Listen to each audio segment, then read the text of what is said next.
Welcome to the Successful Nonprofits Podcast. I'm your host, Dolph Goldenberg, bringing you a bonus break. The bonus break is a mini episode that you can listen to while taking a coffee break and gain insight that will help you and your nonprofit be even more successful. And this bonus break is an Ask Dolph episode.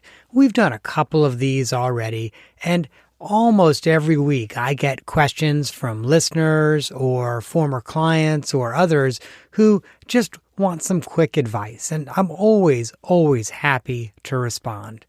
And so I wanted to bring 3 questions to you because they're questions that I've gotten from other folks as well.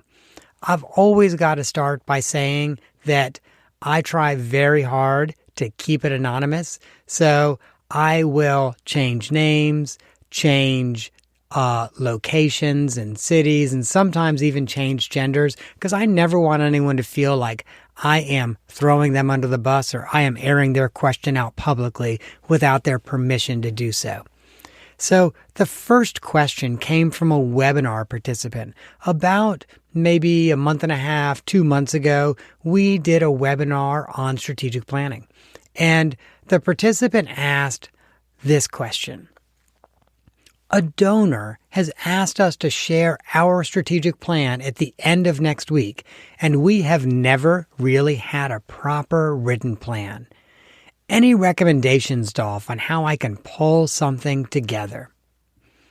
Let me just start by saying that that's what I think of as a decoy strategic plan. And that's when we've not done the work necessary, pulled together the stakeholders, really reviewed the analyses of our finances and our fundraising and our programs, and we kind of just dash something together. And, when you see a decoy duck, for the most part, you know that it's not a real duck. Now, maybe other ducks don't know it, but you know that it's not a real duck.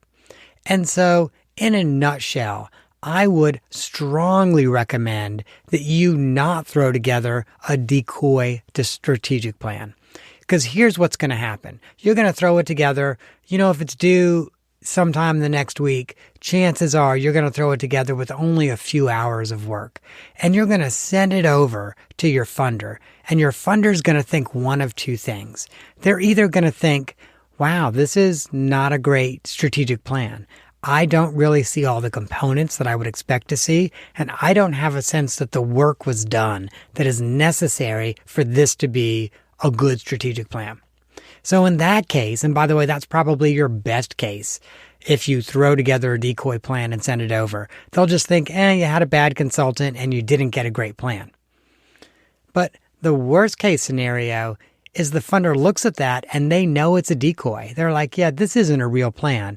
And instead of the organization and you as the leader coming and being really forthright and honest with me as a funder, instead you threw something together hoping that I would not notice that it's a decoy. So what I would recommend you do, instead of throwing something together, I would recommend that you take those few hours and think through the conversation that you're going to have with your funder. And this is an area where radical transparency is really important.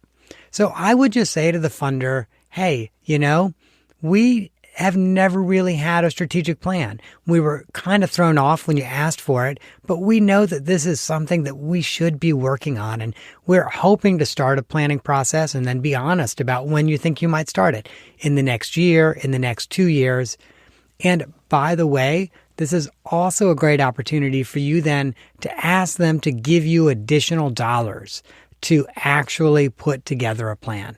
And so as part of that conversation, you can say, one of the reasons we've never had a strategic plan is because we've not had the funding necessary to hire a great consultant and facilitate the process for us.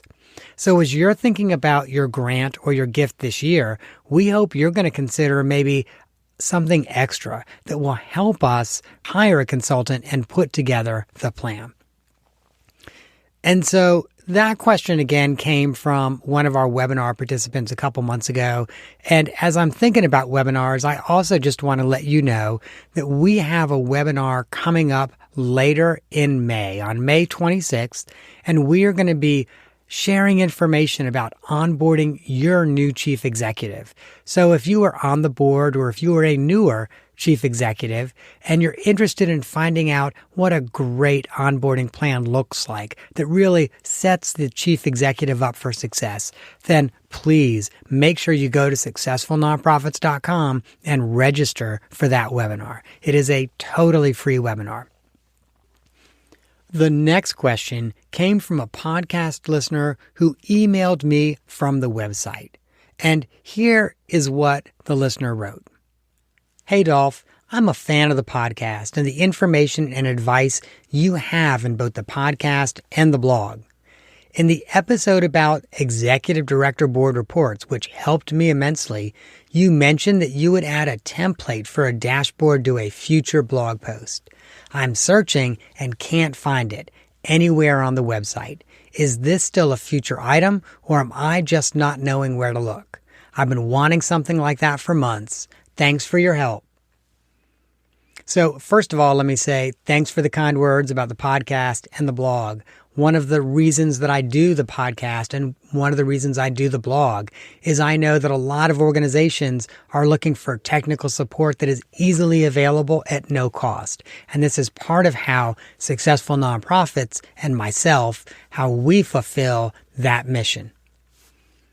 Now, let me also just say that this listener's email was the perfect kick in the pants that I needed because the template had been ready for weeks, if not months, but the blog post wasn't. So after sending the listener the template so they would not have to wait for the blog post to be published, I've finished the blog post and that has now been published as well. And you can actually find that at successfulnonprofits.com/dashboard. And at that link, you can download a dashboard template. And there's actually 3 templates within one Excel file. One is an organizational dashboard for an organization without a building. The second is for an organization with a facility. And the third is a simple fundraising dashboard. Now, let me just say that these Excel files are fully modifiable. So you can download it and you can change it so that it works for your organization. What I've done is created one for a generic organization. Now, while we're talking about dashboards, I just want to share a few additional things. I know for some folks, dashboard might be a newer concept, but the dashboard for your organization or for a department is not unlike the dashboard on your car in that you can look on your dash and there's typically 25 to 30 different lights on your dash and you have a strong sense of how your car is doing. You know if you need to get it serviced, if you need to put gasoline in the car, or if, for example, you left your blinker on and now you're telling everyone that you think you're going to be turning left when in reality you're going straight. Now, I also want to share with you, because as I was thinking about dashboards and preparing for this mini bonus break, I thought about my very first car. And I bought my very first car when I was 26 years old. I bought it in 1997, and it was, 1997, and it was a 1971 Volkswagen Bug. Now, you can probably picture that classic car. It's an air-cooled engine. By the way, that car was built in the same year I was born. And so at 26, when you're a person, that's not that old. When you're a car, that's pretty old. And as I think back about my Volkswagen dashboard, I think there were only 2 gauges on the dashboard. There was a speedometer gauge, which told me how fast I was going, and there was a fuel gauge, which, by the way, didn't work very well. And this car, by the way, because it was my first, I loved it, but this car had some issues. Everything in the car or on the car made a noise except the horn and the radio. Like literally, I rewired both the horn and the radio, could never, ever get them to work. But I also joke about this car because it was reliable and that it reliably broke down and left me on the side of the road about once a month. And part of the reason that I would often break down on the side of the road is there were not enough gauges on the dashboard. So I did not know if something was going wrong. And so how I learned that my gas gauge was not accurate was I ran out of gas one time. It said I still had half a tank, but I ran out of gas one time. Another time, because there was no oil gauge anywhere on the dashboard, guess what? I actually ran out of oil and did some damage to my engine. Once again, found myself on the side of the road. So when we think about dashboards, those gauges, the items that we put on there and that we're measuring and tracking and keeping an eye on, they're telling us, are we moving toward our goal, toward achieving our mission, or are we at risk of not meeting our goals? And that is why a dashboard is so incredibly important. And in the blog post, I also talk about 4 factors that every dashboard should have. And I created this little acronym, which is DASH. And D stands for data. So you've got to have data. And it's got to be quantifiable data. You can even take qualitative data and turn that into quantifiable data, whether that is through, for example, surveying clients about their satisfaction on a regular basis and then showing those results in your dashboard. So if you do that, you've taken qualitative data and you've turned it into data that can actually be counted. The second is that the dashboard data has to be accurate. So the A is for accurate. Remember I shared with you that I actually ran out of gas one time. It's the only time in my life I've ever run out of gas. And that's when I realized that my gas gauge on my Volkswagen Bug was not accurate. So if the data is not accurate, if your board can't rely on it, if you can't rely on it as a chief executive or an executive within your organization, you're going to find yourself on the side of the road too. Now, the S in DASH stands for simple.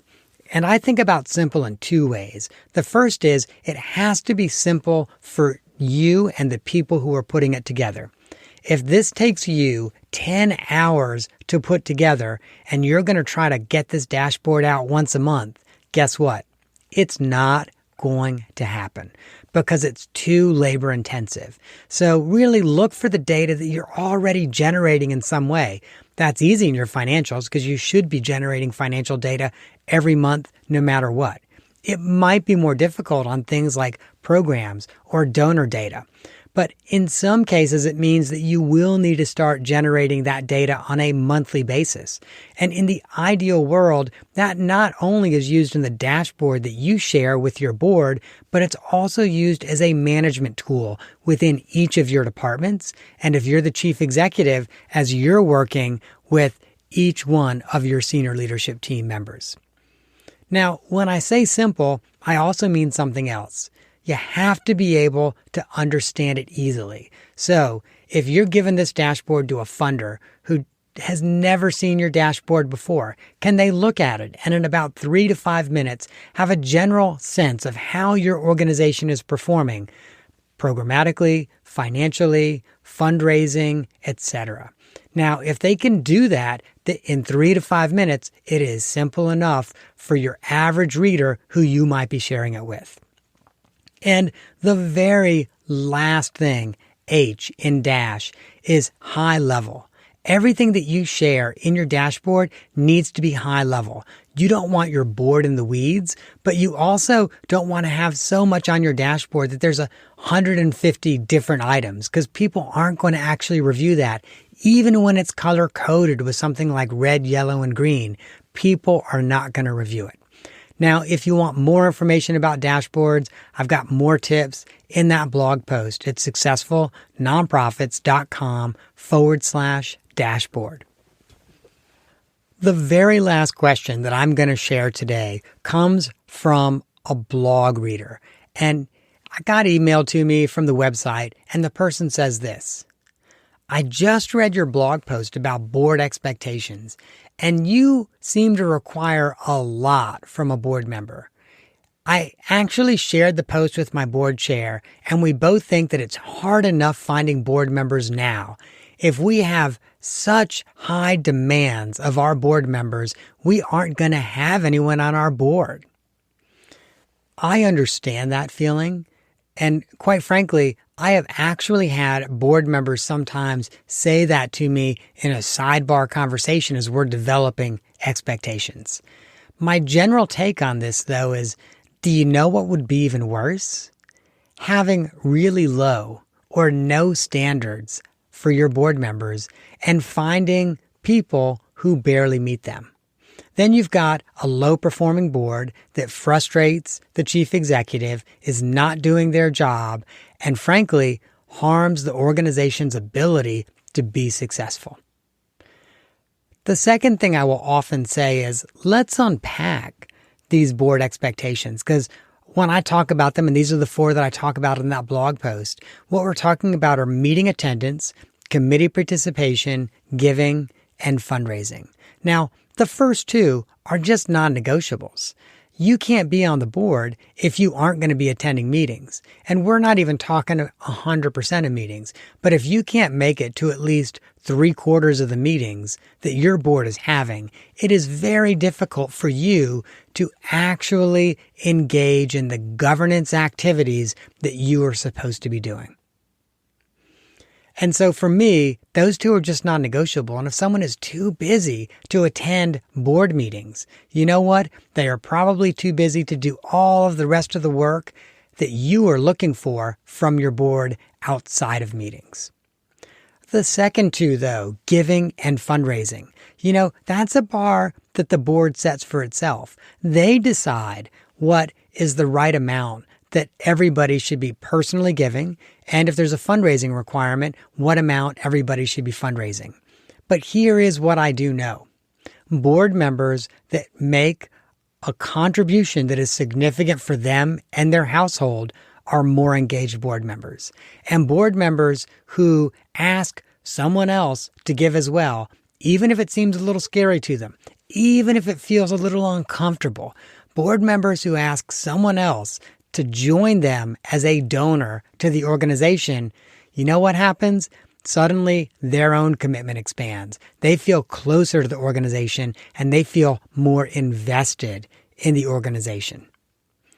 And so, as I think about those 4 areas, the other thing I think about is high-performing board members aren't afraid of goals. High-performing people are inspired by goals. And not only that, but the high-performing people that you want on your board inspire others to meet those goals as well. So yes, if you have high expectations, it might turn off some people from serving on your board. But guess what? Those are the people you probably don't want on their board to begin with. One of the corollary items that I will sometimes get, and this typically, again, it happens like as a sidebar when I'm working with a board, someone who's really concerned about creating expectations. And I mean, this is a legitimate concern for them. I'm not trying to minimize their concern. And I'm also not trying to say that their concern is unfounded. But someone who is genuinely concerned will come up to me and say, "Hey, Dolph, what if a wealthy, famous, and busy person, someone like Tyler Perry, wants to join our board?" But they already know, Tyler Perry, for example, already knows that he can't meet our attendance requirements or our committee participation requirements. But we would benefit from the name recognition. And frankly, Dolph, we don't care if Tyler Perry gives us money or attends a meeting. We just want to be able to say he's on our board because it will attract other people. But these requirements will be a barrier, and Tyler Perry won't join our board. Now, I typically try to make sure that I'm alone or a little ways from everyone else with that board member. And I'll kind of joke and I'll say, well, has Tyler Perry expressed an interest in serving on your board? Every single time, whether in Atlanta, we're talking about Bernie Marcus, Tyler Perry, Ted Turner, whoever. Every single time they say, well, no, Tyler Perry hasn't, but what about people like Tyler Perry? And then I will often start to explore that with them a little bit. And I will ask the question, have they ever given to a cause because a famous person was on the board. And they'll say, oh, well, yeah. And then sometimes they'll even name the cause and the famous person. And I'll say, okay, well, we're really lucky because we live at a time when we have these magical phones in our pocket and they're connected to all the knowledge in the universe. So let's Google and see if this famous person has ever made a gift to the organization. Guess what? It turns out they have. And oftentimes, this famous person has served as an officer of the organization, which almost invariably means that they're attending board meetings. And so, from my perspective, these are really non-negotiables. Every board member and every board has to have expectations around meeting attendance, committee participation, personal giving, and fundraising. Where those bars are set is up to the board, but a bar needs to be set and individual board members need to meet those expectations. And in recruiting board members, we need to be really clear about what those expectations are. Well, listeners, that is our bonus break for this week. Don't forget, in May, we have got a phenomenal webinar where we're going to be helping boards, executives, others understand how to create an onboarding plan for their new chief executive. If you're at an organization that is just about to have a new chief executive or just got a new chief executive, this is probably a webinar that you really want to register for. And you can do that at successfulnonprofits.com. That is our bonus break. I hope that you have gained some insight to help your nonprofit thrive in a competitive environment. And just a quick reminder that I am not an accountant nor an attorney, and neither I nor the Goldenberg Group provide tax, legal, or accounting advice. This bonus break is for informational purposes only and should not be relied on for tax, legal, and accounting advice. If that is what you are looking for, please find a qualified, licensed professional in your area and reach out to them. If you are not sure who to reach out to, send me an email or give me a call. I am happy to see if there's someone I know in your area.